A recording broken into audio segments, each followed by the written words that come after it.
What if Anakin Skywalker attacked the Jedi Council after being denied the rank of Master? That's our story for today. Hope you guys enjoy. I really like this one, so I hope you do as well. And if you want to be entered in the 50,000 subscriber lightsaber and Lego set giveaway, make sure to subscribe and stick around to the end of the video to find out how to enter.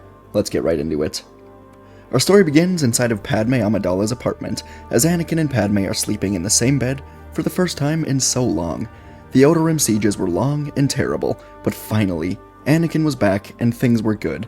Dooku was dead, and it was only a matter of time until Grievous was also found and destroyed. But as Anakin slept, the Force was turning all around him, as Darth Sidious was manipulating his dreams, turning them to nightmares. But Sidious was also exploring a new power, one he'd been figuring out for the past few years, and it was a variation of a power known as Force Psychosis. If Sidious could manipulate the Force in just the right way, he could put Anakin into a state of paranoia surrounding the Jedi Order, ensuring his turn to the dark side would be successful.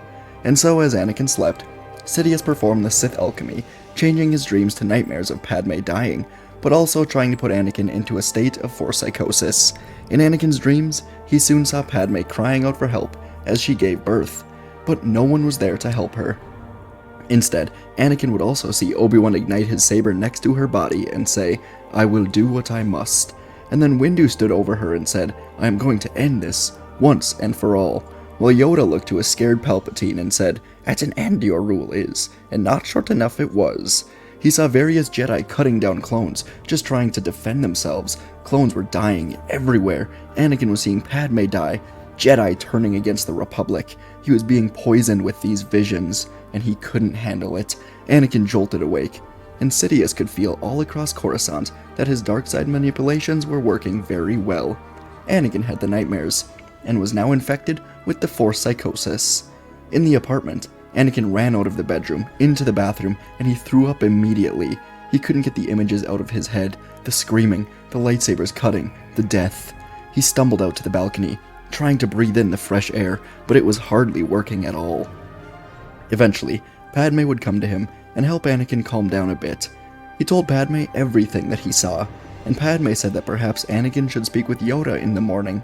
But Anakin said that he cannot trust Yoda right now. He will go to Palpatine instead. Padme didn't love Anakin being so close to the Chancellor, who she was not happy with, but it helped Anakin to talk to him, so she said it was a fine idea. Morning would eventually roll around, and Anakin wouldn't get another minute of sleep. He could barely calm down, but in the morning he was able to travel to Palpatine's office. As he entered the office, the extremely intense fear began to fade almost immediately. Palpatine always had that calming, reassuring effect on Anakin, which was such a huge help whenever the Jedi were getting to be too much for Anakin. And almost immediately, Palpatine noticed something was wrong with Anakin. He was always great at reading emotions, Anakin thought, and Anakin decided to talk to Palpatine about what it was that he saw. Part of him wanted to ask Yoda for help, but could he trust the Jedi?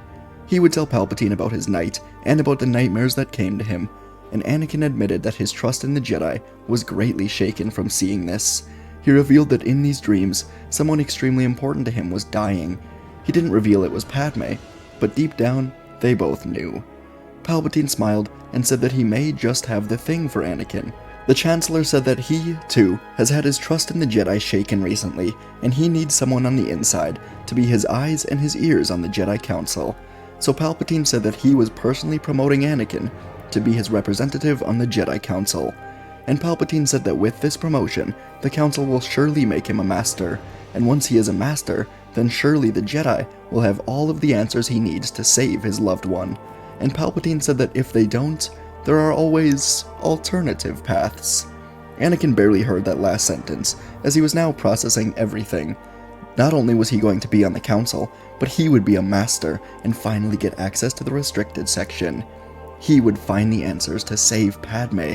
Anakin was ecstatic. He thanked Palpatine, and before long he was riding this high all the way to the Jedi Council chambers, where he would be gracefully accepting this promotion. But when he got to the chambers, Anakin was instructed to wait outside of the doors, and so he waited, and waited, for what seemed like forever. The council was clearly discussing his new promotion, and how exactly to handle it. Luckily, Anakin thought, the Chancellor had enough control, so the council wouldn't dare deny him of his new rank.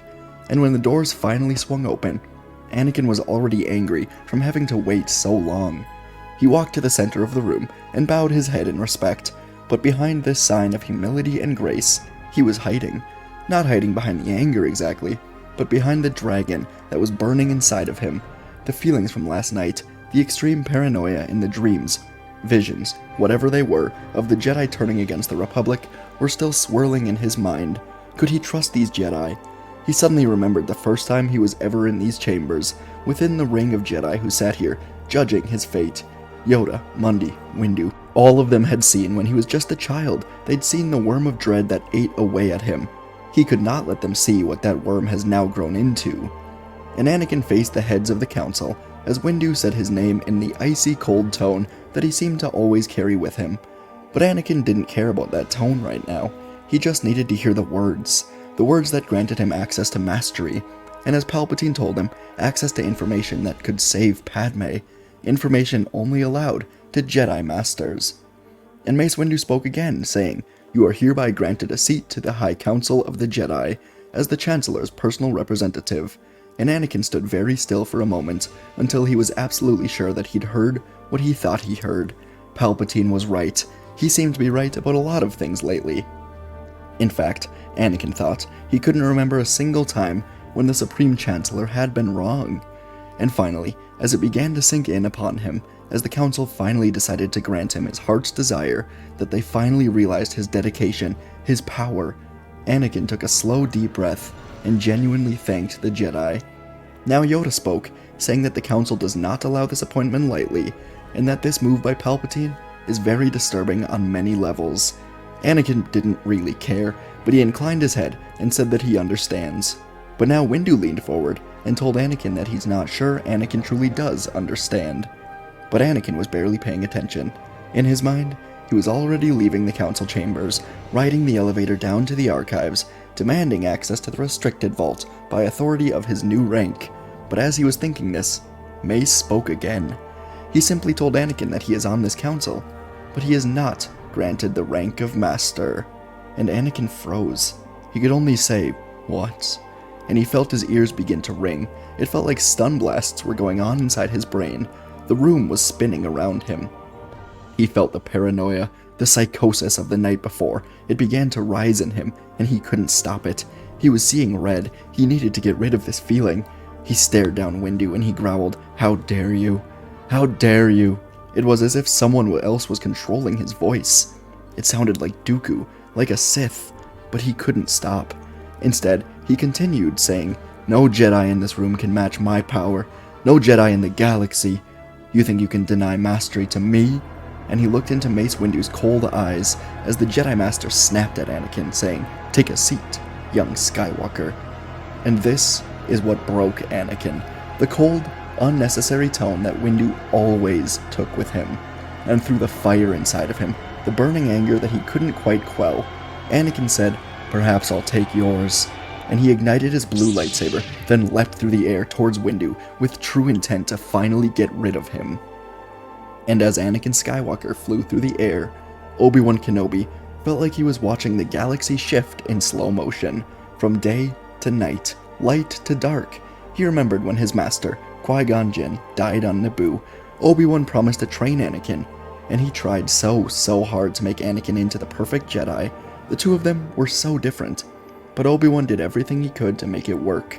He even accidentally formed an attachment, though he didn't truly realize it until now, and he genuinely loved Anakin as a brother.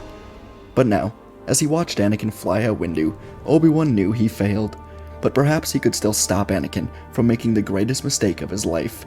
So Obi-Wan reached his hand out, grabbing Anakin with the Force, pulling him through the air towards him, instead of Windu. And as Anakin was now pulled towards Kenobi, he backflipped in midair, and decided he would have to kill the entire council if he has to, starting now with his master, who always held him back. Anakin landed on the ground with fury, and he swung violently at Obi-Wan, who barely ignited his saber in time to block. Anakin swung high, then low, then to the side, and Obi-Wan blocked all three strikes, but Anakin was able to elbow Obi-Wan in the face, and in a split-second opportunity, he cut his master through the stomach. All of this happened in about 10 seconds, but immediately after Anakin cut through Obi-Wan, The paranoia, the anger, the psychosis. All of it faded, and he was left only with his dying master. Anakin tried to catch Obi-Wan as he fell, but Plo Koon and Kit Fisto threw him to the ground, as Sazitin, Shakti, and Agen Kolar were holding him to the ground now. Anakin was able to look up at Obi-Wan for one final second. As Obi-Wan had a tear roll down his cheek, he made eye contact with Anakin, and he apologized, and then Obi-Wan fell dead. It was the last thing that Anakin saw before a group of Jedi Temple guards sprinted in, injecting Anakin with some sort of needle, making him quickly go unconscious, as he realized what he has done. Across Coruscant, inside of his office, Chancellor Palpatine, Darth Sidious, sat with his eyes closed as he felt this shift in the Force. The Force psychosis that he induced on Anakin Skywalker worked, but did it work too well? He has done something terrible, perhaps something that can never be undone, and Sidious knew now that Anakin's descent into darkness has begun, and so he must get Anakin out of the temple and back to him. And inside of the temple, Anakin Skywalker was unconscious in a bacta tank as Yoda, Windu, and Plo Koon spoke with the temple doctors. Anakin's outburst and murder of Obi-Wan Kenobi was extremely concerning, but the Jedi couldn't believe Anakin would act like this without some sort of outside force influencing him. Has he shown signs of anger in the past? Absolutely, of course. But the one thing Anakin always valued above everything else was his friends, his attachments. As much as the Jedi tried to get rid of him, he would always form these attachments, and the Council knew that Obi-Wan, like Ahsoka, was right at the top of that list. And if Anakin didn't break when Ahsoka was expelled from the Order, well, he wouldn't have done it now. Just like that, like the blink of an eye. Something had to have gone wrong, and so they were having Anakin's brain studied for anything unusual. And after extensive searching, the temple doctors went through multiple brain scans, and they did end up finding something strange. Anakin's amygdala, the part of the brain that causes anger and unusually hostile or aggressive acts, was unbelievably active, more active than one person could ever really get without something terribly wrong in the brain. And the Council had some confirmation that Anakin did not act on what he would actually want to have done. Someone was influencing him. And Yoda thought back to one of his meditation sessions, where he went deep into the Force just before the attack on Coruscant. There was one question that he couldn't get out of his mind during that time. Did the Sith know of the Chosen One? The obvious answer was yes, but the next question was whether or not the Sith would try to ensnare Anakin. Perhaps this was what was happening here. Plo Koon spoke up, asking the Jedi if this could be some sort of dark side Force psychosis, and Yoda said that could be the case. The Sith may very well have gotten into Anakin's very vulnerable mind, but in order for a Jedi's mind to be open to this, they must have vulnerabilities, fears, attachments. And Yoda thought back to recent news regarding one of Anakin's other closest friends, Senator Padme Amidala. It was recently made known that she was pregnant, and perhaps that is the vulnerability exploited by the Sith, the child of the Chosen One. And so Yoda would pay a quick visit to Padme Amidala, trying to confirm his suspicions, informing her that Anakin has gotten into some trouble. He didn't disclose that he killed Obi-Wan, instead just saying that he confronted the Council directly.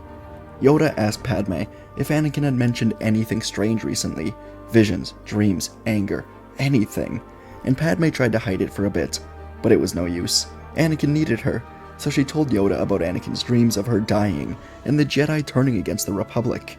Yoda thanked her, promising that Anakin is getting the medical attention that he needs, and Yoda took off for the temple. Later that night, Anakin finally began to wake up on a bed with his arms and legs strapped down. As he awoke, he saw Yoda standing above his head with one hand on Anakin's forehead, and Anakin slowly remembered everything. Then he felt no anger, only remorse, sadness, failure for what he has done. He could only say, "Obi-Wan," but Yoda told him that he was gone. His funeral was held that evening in the temple, and Anakin wished he could have been there, but that was obviously not possible for many reasons. Anakin could only stare at the ceiling. He felt numb, but Yoda soon tried to assure Anakin that the murder of Obi-Wan was not completely his fault.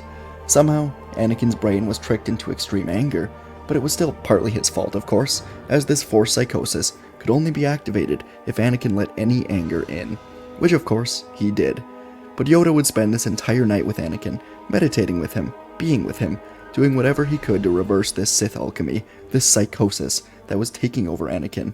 and Anakin would cooperate, being here with the Grandmaster, trying to find peace, to let go of his anger. And upon learning about the possible Sith influence in his brain that made him go after the Council, Anakin became extremely determined to focus all of his negative emotions on the Sith, rather than the Jedi.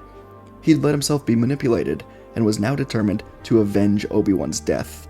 So he sat here with Yoda, finding peace, until the night became extremely late. Yoda would retire for the night, telling Anakin to have patience, try to find peace. Hours would go by, and Anakin would not be able to get much sleep at all.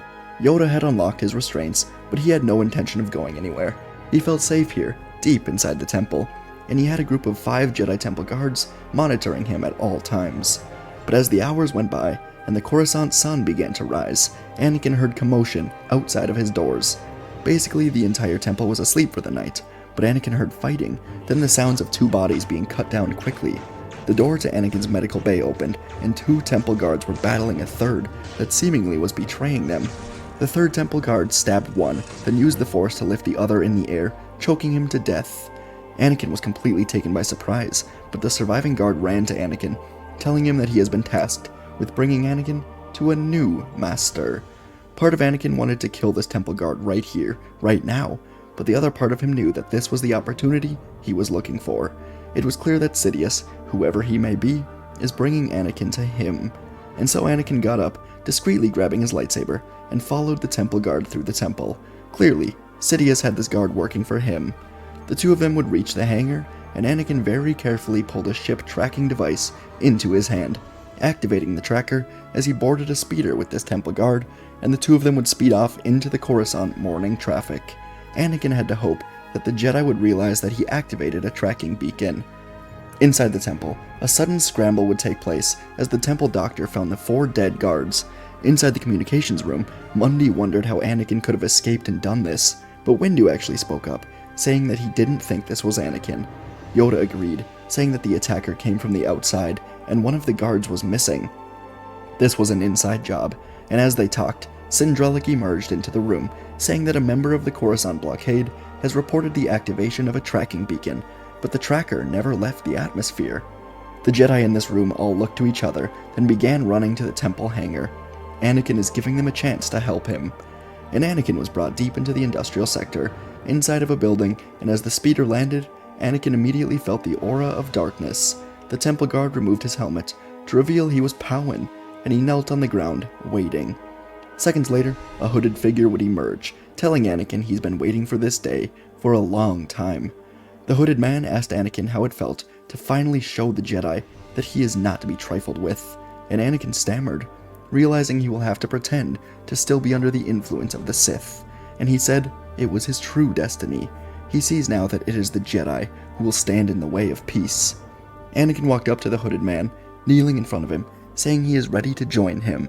The Sith said this was good, then removed his hood, and Anakin couldn't believe his eyes. Chancellor Palpatine. And Palpatine told Anakin that he has foreseen their power together as master and apprentice. But Anakin couldn't mask his true feelings any longer. It was Palpatine who influenced him to kill Obi-Wan. Anakin was going to avenge his master's death, and so he ignited his lightsaber, pushing it up towards Palpatine's jaw. But Palpatine reached out a hand, catching the saber with the Force, telling Anakin that he is no fool. And so if Anakin has made his choice, Obi-Wan will not be the only loved one that he loses. Anakin tried to push his saber forward, but Sidious blasted him in the chest with lightning, and Anakin flew backwards, crashing into the wall. He was now dazed and afraid. He needed help. He needed Obi-Wan. But a second later, 2 Republic gunships flew into the hangar door, and out jumped Mace Windu, Yoda, Plo Koon, Kit Fisto, and Shaak Ti. All of them would ignite their sabers, and Anakin felt relief. And through the Force, he even heard the voice of Obi-Wan Kenobi himself. Obi-Wan told Anakin that these were his final steps. He must rise and take them. So Anakin rose, pulling his saber back to his hand, igniting it in the middle of the Jedi. The Jedi had every reason not to trust him, but they were here now, trusting in him, helping him. And Palpatine scowled with anger. He was trapped, and the Temple Guard came to his side, igniting his yellow saber, as Palpatine ignited his red one. The air would crack with tension as the Jedi finally stood face to face with the Sith. This would end now. Mace Windu, his purple blade humming with determination, took the lead against Sidious. He lunged forward, his strikes fueled by his unwavering commitment to the Jedi Order and to the Republic. Yoda jumped in and flew around Sidious, weaving patterns of saber combat that seemed impossible to penetrate. And then Anakin Skywalker, hungry to avenge Obi-Wan, unleashed his raw power upon Sidious. His blue blade clashed fiercely with the Sith's crimson saber, the weight of his destiny hanging in the balance, as his shoulders were heavy with it as he fought Sidious. On the other side of the chamber, Fisto, Plo Koon, and Shakti quickly attacked the temple guard, disarming and killing him within just a few strikes. And they then turned to see Yoda, Windu, and Skywalker finishing their duel as well. Yoda leapt through the air, slashing Sidious across the face, then Windu cut off his hands, and Skywalker was able to plunge his saber into Sidious's chest, killing the Sith Lord once and for all. As Sidious died, any remnants of darkness remaining in Anakin died with him. It was over. The Jedi would return to the temple, and within just hours, Anakin would announce that he is leaving the Jedi Order.